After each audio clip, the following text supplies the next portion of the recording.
The S&P 500 gapped down this morning after the worse than expected CPI report. However, we ended up bouncing and closing at 60.51, down only 0.27%. And over the last few videos, we've been discussing this resistance line, which has formed on both the S&P 500 and the SPY. We also see a similar downtrend resistance on the Qs. And at least on the S&P, every time we get down to around the 6,000 level, we tend to see a bounce. And that's been going on for the last 3 or 4 weeks. You can see that's exactly what happened this morning. We saw it here earlier in February. We dipped a little bit below that level at the beginning of the month, but same thing back in January. All of these have resulted in bounces. We got a smaller bounce today, and we'll see if we can ultimately break through this level in the coming trading sessions. Zooming out a little further on the chart, you can clearly see our dealer cluster zones. The large gamma exposure concentrated at the 60-50 level. This was 0 DTE, which is going to be rolling off come tomorrow morning.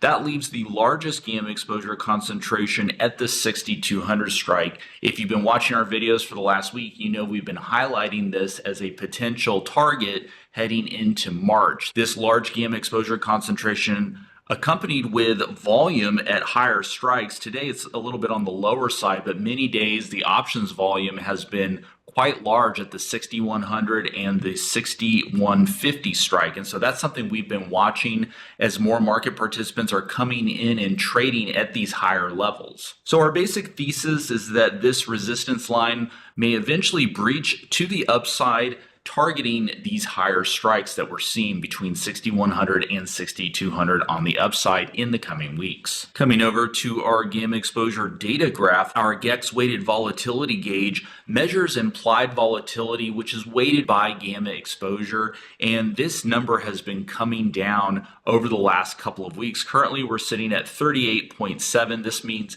38.7% of the time in the last year, implied volatility was lower than it is currently. So this number was nearly 80 just a couple of weeks ago, and so we have been trending lower. Basically, implied volatility has been going down. Gamma exposure has been going higher, or at least stable in positive gamma exposure territory. And so both of these factors combined set up for a decent buy the dip environment. And that's basically what we've been seeing as far as the probabilities go, increasing that buy the dip scenario. Thanks, Anthony.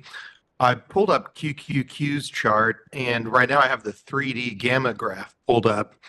And even though for this Friday, the 14th, there's not a lot of clarity in terms of higher targets that are really obvious. We have this 530 GEX cluster expiring Friday, but I noticed next week has a little bit more of a positive tilt. Looking at the 21st, we have the biggest cluster at 535. The way that this looks to me right now is we might see more consolidation as the week goes on, and potentially some effort to move higher next week. The QQQ's just been really tapping at the edge of this upper dealer cluster zone for several days now. Kind of frustratingly so, probably for people that want to see it break in one direction or another. And the zone has been pretty stable with 530 as the lower edge of this target. And, really beyond 535, even almost to 540 on the upside. So that fits in with what we were seeing on the 3D graph.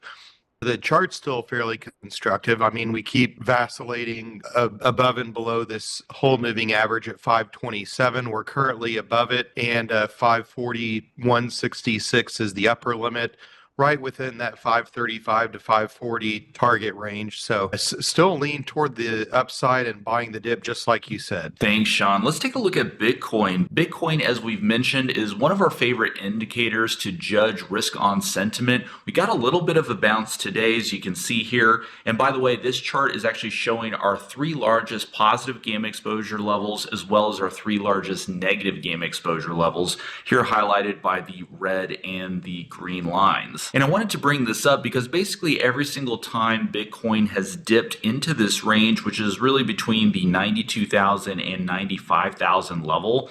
So this is negative gamma exposure territory on Bitcoin. Every time we've been in this zone, we have popped back out. And so same thing essentially happened today. We've been looking for a break above the 108,000 level. This is all-time highs on Bitcoin, around that 108,000 level. And I think this most recent bounce off of the 95,000 level gives us another opportunity to come back up towards the all-time highs. If we can break that level, our next target is going to be the 110,000 strike. So this has been going on for a couple of weeks now. Bitcoin has basically just been meandering lower back into this negative GEX territory between 92,000 and 95,000. Obviously, this zone is a big support zone. So we think the risk reward profile for a long entry from the zone looks pretty good, at least for another attempt back into the top end of the zone, which is between 105 and 108. And jumping down to our GEX data graph, we can see if we can get above this 110,000 level, the 120,000 strike is the next largest gamma exposure concentration. So this is kind of our target heading into the March, April timeframe. So this is going to take some time, obviously, to play out. We're talking a good 25 to 30% higher from here. So that typically is not going to happen in just a few days, but these are targets we want to be aware of as we position ourselves in the next couple of months. Thanks, Anthony. I wanted to take a look at Micron, MU.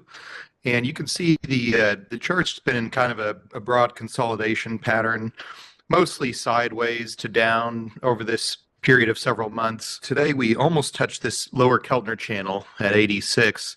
Basically, we dipped right below 88, came back up, actually ended up having a fairly positive reversal and closed just above the whole moving average. But I like that we are closer to the lower end of the range. And taking a look at the gamma picture, gamma is negative. It's definitely a reversal play in that we have negative GEX. But I was noticing that we reached this lower dealer cluster zone, and it's a very large cluster at 90. You know, it seems like we have a pretty good shot to at least test some of these higher levels.